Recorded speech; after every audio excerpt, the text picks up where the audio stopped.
It is. The matrix is everywhere. It is all around us. Even now, in this very room. You can see it when you look out your window or when you turn on your television. You can feel it when you go to work, when you go to church, when you pay your taxes.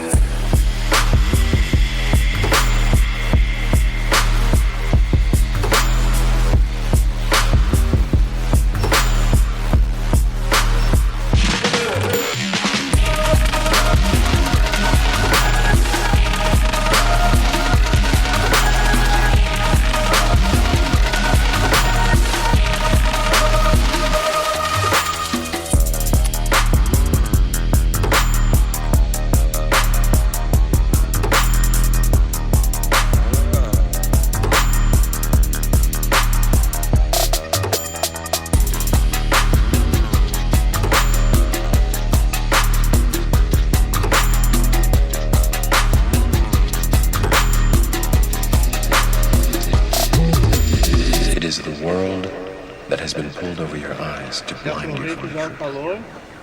What truth? That you are a slave